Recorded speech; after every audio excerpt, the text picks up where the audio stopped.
Nations left and right seem to conceive without any problem at all, so why didn't we?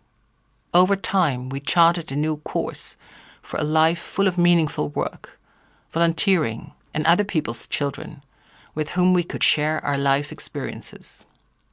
In some instances, we have not given up, but continued to try for years on end to make the impossible happen. Using today's latest technologies, we had hoped time and again that our efforts to achieve pregnancy and carry it to term would pay off. In our despair, going for one more last attempt, some of us have crossed lines we never thought we would cross. Still others find, somewhat to our surprise, that we were actually relieved when gestation didn't happen. Maybe in our heart of hearts we knew, but hadn't quite dared to concede, even to ourselves, that parenting didn't really attract us. We thought it was mandatory. We were afraid to be considered weird, so we tried to suppress our impetus towards a more unconventional lifestyle, which we are now free to pursue. Silent schooners abound, bearing those born in times when, or places where, there is or was shame in being childless. So talking about this topic was simply not done. Hardly ever did those of us in the same boat speak with each other, family members or close friends, about this vital theme in our lives. We kept mum. We pretended all was well. We ranted and raved in private. We felt alone with our perplexing predicament, and slowly we accepted the way our cookie crumbled.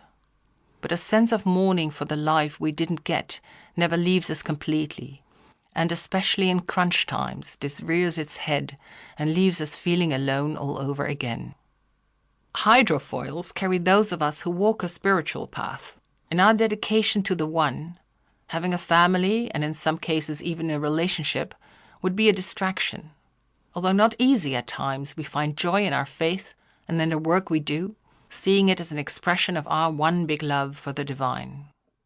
Lifeboats are navigated by a rapidly growing number of us who worry about the role of humanity in the degradation of the earth. We see overpopulation as the main cause of the multiple crises of climate change, food scarcity, drinking water shortages, extinction of species, and decreasing biodiversity.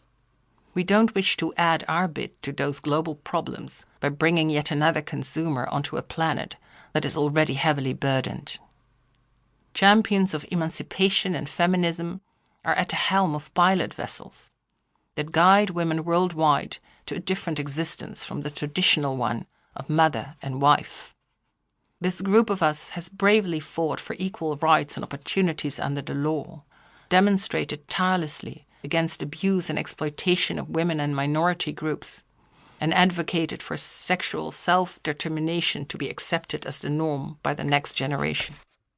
The fight isn't done yet, as paternalism and suppression of women, as well as others who differ from the norm, are still widespread.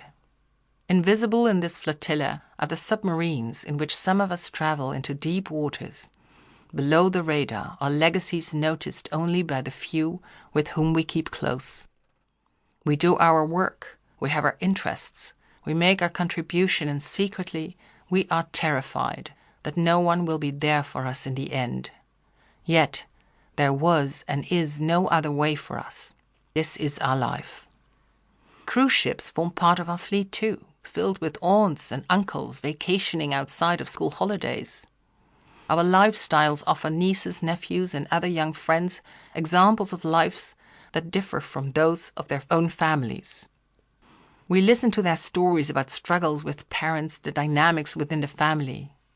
We are able to see them for who they are because we don't need to raise them. They see us for who we are because they don't need to project their hopes, fears, and frustrations onto us, as they do on their parents. Sturdy barges are manned by those of us with a beloved who had children already, and who, after divorce or death of their former partner, didn't want to start over again. We haven't always been welcomed with open arms in those broken homes. We have had to learn the fine art of tacking during those times when we couldn't travel straight as the crow flies. We've had to sit on our hands as we were not the parents but a live-in partner, the stepmom or surrogate father, and no matter how much we cared, we didn't have the